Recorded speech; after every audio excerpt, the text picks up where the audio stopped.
با درود به شما بینندگان عزیز، نوید محمدزاده هستم. با این زنگ سلامت دیگه در خدمتتون. امیدوارم که همیشه شاد و تندرست باشید.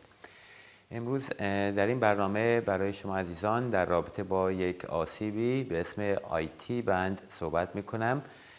آیتی بند در واقع یک بافتیه که از این بغل ران شروع میشه، از اینجا شروع میشه و میاد به این قسمت بیرونی زانو وصل میشه و این باند اینجوری تقریبا 4-5 سانت تو ارزشه. تنها لیگامنتی در بدنه که میتونیم بگیم مثل یک بافت مایچه کارایی داره. واقعا خیلی مهمه در ثبات مفصل زانو و ران، در راه رفتنها، در اکثر ورزش‌های مثل مثل وزن برداری کارهای خیلی مهمی داره و اگه همجوری که در شکلم داره میبینید که چقدر ارزش زیاده و قطرش هم نسبتاً خوبه و بزرگه و قویه و واقعاً میگم تنها لیگامنتی که میتونیم بگیم مثل یک مایچه کارایی در تمام فعالیت‌های پا داره، مخصوصاً اینکه به 4 تا مایچه اصلی وصل میشه. در این جلوی ران یک مایچه هست به اسم تنسور فاسیا لاته که این قسمتش اینجا به آیتی بند وصل میشه و از عقب به باسن به گلوتیوس ماکسیموم وصل میشه که اینم اینجای رانه در عکس داره میبینید. در جلوی ران وقتی اینجوری میره به پایین، این قسمت مایچه جلوی ران 3 قسمت داره، داخلی، وسط و کناری بیرونی، که این قسمت آیتی بند از اینجا فاستس لاترال مایچه ران به آیتی بند وصل میشه و پشت زانو هم باز به همسترینگ ها که برنامه‌شو قبلا داشتیم به بایسپس فموریس وصل میشه. پس وقتی به آناتومی این آیتی بند نگاه میکنیم میبینیم چقدر حائز اهمیت 4 تا مایچه خیلی مهم بدن و تنسور فاسیال لاته این جلوی ران، گلوتیوس ماکسیموم پشت ران، بایسپس فموریس پشت ران و فاستس لاترالیس هم از جلوی ران. این 4 تا مایچه را به هم وصل میکنه و به همین خاطر میتونه خیلی حائز اهمیت باشه. در شرایطی که این بافت بیش از حد تحت فشار قرار بگیره، این لیگامنت میتونه دچار التهاب بشه، میتونه درد خیلی بدی داشته باشه و معمولاً به خاطر فشارهای بیش از زیاده که آسیب میبینه، ولی در بعضی وقتا هم به خاطر عدم فعالیت و ضعیف بودن یکی از این مایچه ها میتونه دچار آسیب بشه. اینم معمولاً ورزش هایی که آیتی بند رو دچار آسیب میکنن میتونیم از 2 نام ببریم: دویدن طولانی و عدم گرم کردن های خوب، عدم کششی های خوب بعد از 2 میتونه آسیب وارد بکنه. یکی از تمرین‌های دیگه که یا ورزش‌های دیگه که خیلی باعث آسیب آیتی بند میشه، وزن برداری، اسکوات زدن که وزن بالای سر میذاری و میری پایین میای بالا. در اون تمرینم این بافت آیتی بند میتونه دچار التهاب بشه و درد داشته باشه و در سایر ورزشکارها مثل والیبال، بسکتبال، در فوتبالیستا خیلی میتونه شایع باشه که دچار التهاب و آسیب بشه. خب در نظر کلی وقتی به آیتی بند نگاه میکنیم، چون مایچه نیست و معمولا زیاد اهمیتی بهش نمیدم، ولی همجوری که اشاره کردم چون 4 تا مایچه مهم پا را به هم وصل میکنه، یک ثبات دهنده خیلی مهمی هست و معمولا یا این بغل زانو درد میگیره اونجایی که وصل میشه به این استخون، یا این وسط ها هم میتونه درد داشته باشه. بعضی وقتا هم این قسمتی که به ران میچسبه میتونه درد داشته باشه. به همین خاطر تشخیص اون هم خیلی حائز اهمیت هست که همکاران فیزیوتراپیست یا ارتوپد و سایر متخصصین بتونن اینو به خوبی تشخیص بدن. هرچند یه تستای خاصش خودشو داره، ولی یکی از بهترین روش‌های کمک کننده به تشخیص پالپیشن هست که وقتی اینجای رانو سریع درد و حس میکنه یه نفر، ولی از همه مهمتر باید دقت کنیم که با لیگامنت های دیگه زانو اشتباه نشه تشخیص این، چرا که اینم میاد به اینجا زانو وصل میشه و یه لیگامنت دیگه هم داریم که کلاترال لاترال لیگامنت زانو هست. به همین خاطر با فشار دادن پالپیشن و سایر تستا همکار اینو تشخیص میدن. معمولا هم دردش چون این وسط پا هم بغل وسط پا هم معمولا درد داره و خشک و تندرنسه، به راحتی میشه تشخیص داد. معمولا در اون هفته اول باعث یکم استراحت بدیم بهش. متاسفانه بعضی وقتا دردش اینقدر زیاد میشه که اصلا دویدن امکان نداره، یا وزن بلند کردن یا سایر ورزش ها خود به خود مردم استراحت رو انتخاب میکنن چون نمیتونی ورزش بکنی. بعد یخ خوبه در اون هفته اول، ولی بعد هفته دوم به بعد یکم استراحت دیگه بایستی اون تمرینایی که الان براتون نشون میدم و انجام بدین که بتونید به خوبی اینو مدیریت بکنید. و برای تمرینم هم بایستی این 4 تا مایچه که الان براتون گفتم، گلوتس و تنسال فاسه و بایسپ فموریس و کوادس رو چک بکنیم که ببینیم آیا مشکلی ندارن. بعضی وقتا ضعیف بودن باسن مثلا میتونه فشار زیادی به آیتی بند بیاره. به همون خاطر این 4 تا مایچه هم بایستی چک بشن توسط فیزیوتراپیست، ببینیم که آیا کوتاهی، ضعیف بودنی چیزی در این 4 تا مایچه نداریم. و یا بعضی وقتا خود مفصل زانو اگه ایراد داشته باشه میتونه به اینم آسیب وارد بکنه. به همون خاطر تمام اینا را موقع ارزیابی مد نظر میگیریم و بعد از اینکه متوجه شدیم چی باعث این مشکل میشه، اون موقع شروع میکنیم به درمانش هم یک سری فریکشن و تکنیک های دستی برای این خوبن. ریلیزینگ که در خونه میتونیم با فوم رول انجام بدین که الان براتون نشون میدم. و اگه مطب برین که همکاران فیزیوتراپیست ضمن ارائه یک سری تکنیک های دستی از اولتراساوند یا شاک ویو خیلی خوبه اگه طولانی مدت شده باشه. 4 جلسه خیلی میتونه مؤثر باشه. حالا بعدا برای شاک ویو یه بار به طور مفصل صحبت میکنم، ولی یکی از بهترین مدالیتی هایی است که در فیزیوتراپی هست، مخصوصا نوعای جدیدش که این 1-2 سال اومده بازار، خیلی کمک میکنه برای دردهای مزمن که در 4 جلسه واقعا کاملا خوب میکنه. من شخصا اینو تجربه کردم و تنها مدلاتی که در فیزیوتراپی بنده استفاده میکنم و توصیه میکنم. به هر حال این مسیر درمان و متدهای درمانی را فیزیوتراپیست شما انتخاب میکنه و انجام میده، ولی در خونه خیلی از این آسیب‌های آتی‌بند هم میتونیم ما مدیریت بکنیم و خوب بکنیم که در اینجا برای شما نشون میدم. امیدوارم مورد استفاده قرار بگیره. خب در اینجا میریم بعد این مقدمه تمرین‌های آیتی بند رو برای شما نشون میدیم که امیدوارم اینا رو مرتب انجام بدین. معمولاً تمرین‌های نرمشی و کششی ها رو میتونید هر روز انجام بدین و تمرین‌های تقویتی را روز در میان. اولین کاری که میکنیم فوم رول هست که با فوم رول یه 5 دقیقه این لیگامنت و این آیتی بند رو خوب ماساژ میدیم. خب برای فوم رول روی بغل میخوابید، بعد این دستتون استفاده میکنید، خیلی خوب میرین به بالا و قشنگ تا اینجای زانو بیاین که اینجا خیلی تحت فشاره و یواش میریم پایین. اینو به مدت 5 دقیقه تکرار میکنید و دوباره میریم به طرف پایین.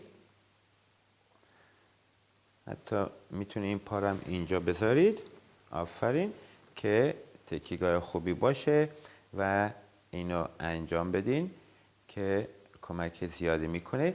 در ضمن اینم حواستون باشه که در کنار خود آیتی بند این فاستوس میدیال قسمت داخلی تنسور فاسیال لاته و گلوتس هم ریلیز باید بشن که این کافیه. مرسی مونیکا. حالا گلوتس رو نشون بده. show the bottom. Yes. Bend this one leg bended that you can focus. well done. خب برای باسنم در این حالت میتونید روش فوم رول انجام بدین که خیلی کمک میکنه و برای فاستوس لاترالیس و این قسمت هم که انجام میدین. خیلی خوب.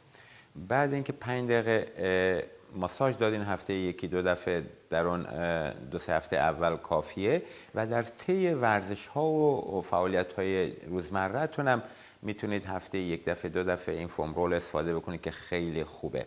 خب برای تمرینای نرمشی آیتی بند بیا پای مونیکا، زانوها رو میچرخونید. اینا رو در برنامه مختلف نشون دادم و برعکس و خم و راست میکنید. گفتم که وقتی که آیتی بند الان وقتی خم میکنید و راست میکنید حرکت میکنید یکم روی این استخوان زانو و یکی هم کمر و ران رو میبریم بالا و میچرخونید به بیرون و به داخلم و برعکس هم انجام بدین. other way around. عالی. و همچنین کمر رو خیلی سریع نشون میده مونیکا. میچرخونید و چپ و راست میرید. یکم نرمشی اینا اضافیه دوستان. من همیشه برای تمرینا و چرخشی چپ و راست عالی که نشون میدم. خب تمرین اولی که خیلی خوبه روی بالانس بورد وای میستین. اینو حتی اگه خونه نداشتین یه بالشی بذارین زیر پاتون و این پا رو بیار بالا. اون پایی که درد میکنه show the other leg please مونیکا. وسط میذارین و میان 1 دقیقه بالا وای میستین. این چون از نیرو از 4 طرف وارد میشه باعث میشه که استابیلیتی تمام پا بره بالا و باعث میشه که این بافتا با همدیگه کار بکنن. یکی بعدی روی این وای میستی و پاتو میزنی به دستات که دستات اینجا نگهدار. آفرین. و 2 تا 10 تا انجام میدین. خیلی خوب کافیه. مرسی. خب وقتی که در مرحله هستین که دیگه اون درد شما یه مقدار کمتر شده میتونین دوباره با یه سری تمرین های لودینگ که در واقع نیرو بهش وارد بکنی باعث تقویت و در واقع شروع بهبودی آیتی بند بشیم که اولیش اسکوات. دستاتون میگیرید اینجا و پاهاتو یکم باز بکن. آفرین. پاهاتو باز بکن و اسکوات انجام میدین که تمرین خیلی خوبیه و بعد 1 هفته که اینو انجام دادین رو درمیان با یه وزنه 10 کیلو 15 کیلویی روی کمرتون انجام میدین. تمرین بعدی با این کشا هست که دور پاتون میبندین رو به این ور واسه مونیکا. اینجوری یکم خم میشین و اینجوری حرکت میکنید. آفرین. slightly wider and return this way slowly.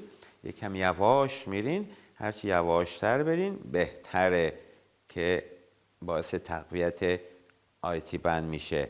خیلی عالی. خب تمرین بعدی روی بغل میخوابین. این پا فرض کن این درد میکنه. اینو میاریم بالا و میبریم پایین که باعث تقویت این بافت میشه. 2 تا 10 تا اولش شروع بکنید. بعد 10 روز 2 هفته بکنید 2 تا 15 تا که خیلی تمرین خوبیه. خیلی خوبه. خب تمرین بعدی فرض میکنیم این آیتی باند این قسمت آسیب دیده. این پا را صاف میکنید. حالا میرید حالت بریج و این پا را میاریم بالا و میبریم پایین. آفرین. در این حالت نه you stay here just Monica stay here and move the legs up and down. آفرین. اینم تمرین خیلی خوبیه و یکی بعدی باسن رو میبریم بالا و میاریم پایین. آفرین. up up and down up down. اوکی. اینم خیلی کمک میکنه به تقویت آیتی بند. خیلی عالی. خب تانکیو. و الان دیگه وقتشه شما برگردیم به تمرین های ورزشی که انجام میدادیم. برفرض یکی 2 انجام میداده باعث آسیب آیتی بند شده، یکی وزن برداری میکرده باعث آیتی بند آسیب شده که اونا رو کنار گذاشته. بعد 2-3 هفته که این تمرین اولی رو انجام دادین، حالا کم کم برمیگردیم به اون به اون وزن برداریتون. منتها در هفته اول دوم روز در میان این تمرینا رو انجام میدین. در کنارش اونی که 2 انجام میداده برفرض 10 دقیقه به 2 ادامه میده. اونی که وزن برداری میکرده، وزن اسکوات میزده مثلا 70-80 کیلو 100 کیلو، با وزنه 20 کیلویی شروع میکنه اینا رو انجام میده. و همیشه یادتون باشه در اولش روز در میان انجام بدین که بدن تحت فشار زیاد قرار نگیره. یادتون باشه که بارها گفتم برای تقویت و بهبودی بافت تمام نکته در اینه که ما در چه موقعی، چه زمانی، چقدر نیرو به یه بافت آسیب دیده وارد میکنیم. اگه نیرو زیاد باشه آسیب رو بدتر میکنه، اگه کم باشه خوب نمیکنه، که از این طریق میتونید انجام بدین. در این حالت حالا اینو میکنین توی پاتون، اینم ایستاده هم انجام دادیم. حالا در این حالت هم میتونید انجام بدین. حالا فرض کنیم این پایی که این آسیب دیده آیتی بند، اینو میاریم بیرون و میبرین داخل. یه 10 تا انجام میدین. اینو که هم به باسن کمک میکنه هم به خود آیتی بند. و 2 تا 10 تا انجام میدین. یکی بعدی میاریم بالا و میبریم پایین. گفتیم که آیتی بند به قسمت داخلی مایچه تای یا رکتوس فموریس که این قسمت بیرونیست میگن وصل لاترال، به اینجا وصل میشه. و ببینید یه دقیقه نگرد بمونید که ببینید قشنگ آیتی بند از اینجا، این مایچه گلوتس، این باسن، این فاستوس لاتراله و آیتی بندم قشنگ از اینجا میاد تا اینجا که اونم مایچه هیپ فلکسوره که اینجاست تقریبا. و اینو انجام میدیم، میریم بالا و یواش برمیگردیم پایین که تمرین خیلی خوبیه. اینا را 2 تا 10 تا میتونید انجام بدین. خیلی عالی. حالا تمرین بعدی یه سری کششیاست که خیلی کمک میکنه برای آیتی بند. آیتی بند دوستان مستقیم خود آیتی بند رو به راحتی نمیشه کش آورد. به همون خاطر چون به این 4 تا مایچه گفتم، به باسن و این جلوی ران و این جلوی ران و وصله، ما بایستی اون مایچه ها رو هم کش بیاریم که بتونیم اینو به خوبی مدیریت بکنیم. خب حالا میچرخی به بغل مونیکا. فرض میکنیم این آیتی بند این پا درد میکنه، اینو خم میکنی میاری با دستت میگیری. بعد این پای دیگر رو میاری بالای زانو اینجا میذاری، اونو به عقب میکشی و اینو به پایین هول میدی. قشنگ این بره پایین تر پایین تر پایین تر. و حالا بکش اونو به اونور بکش. نه پولت پلیز. آره اینو میکشیم به اونور، اینم با این پاتون به پایین هول میدین که این آیتی بند رو کش بیارین. پس این برای پای بالا الان انجام میدین که میتونین 20 ثانیه نگه دارین، 3 دفعه تکرار بکنید و عالی. خب یکی بعدی در حالت سر پا، این فرض کنید این آسیب دیده، این پای دیگر رو بیار بالا. Bring this one, just keep it down but lift it up. خب حالا اینو میدیم بالا و پایین. خب فرض کنید این آسیب دیده، اینو میاریم بالا، اینو لگن رو میدیم بالا و پایین که تمرین خیلی خوبیه. خب یکی بعدی مونیکا thank you. این در حالت ایستاده میتونید دستتون تکیه بدین به یک جایی. این پایی که آسیب دیده رو میارین اینور میچرخونید.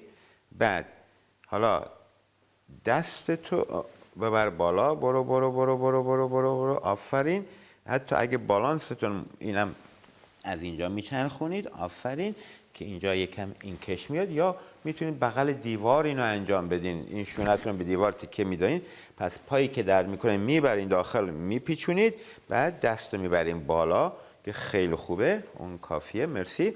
حالا باز این پا را بذار اینجا و رو به دوربین اصلا بچرخ. اوکی، این پا را میاریم میذارید اینجا. حالا این باسن رو میدیم به بیرون و میریم پایین تاش توز میکنید. آفرین. در واقع این باسن رو به این ور میدیم بیرون شما. عالی. و یکی بعدی هم که خود این ماچه جلوی رانه که میکشین که طولش باعث زیاد میشه و باعث میشه که آیتی بنم یکم کش بیاره. خیلی خوب. و یکی بعدی هم کشش خیلی خوبیه. اینجوری این دست رو بذارید اینجا، اینو خم به این ور. حالا دستتون رو ببریم به بالا و که این قسمت تروخانتر میجر رو کش میاره که کمک میکنه. اینم خیلی خوب. خب تانک مونیکا. خب پس امیدوارم با این تمرین بتونید آیتی بند پاتونم اگه آسیب دیده رو خوب بکنید و بیشتر اون اندازه نیروهاست که شما همونجوری که اشاره کردم که چقدر زیاد بکنید. اگه خوب نشد میتونید به فیزیوتراپیست رو مراجعه بکنید و از اونجا هم کمک بگیرید برای تقویت آیتی بند. خب در اینجا به پایان برنامه رسیدیم. ضمن تشکر از خانم مونیکا. تا برنامه بعد و هفته بعد شما را به خدا میسپارم. شب و روز خوش. خدا نگهدار.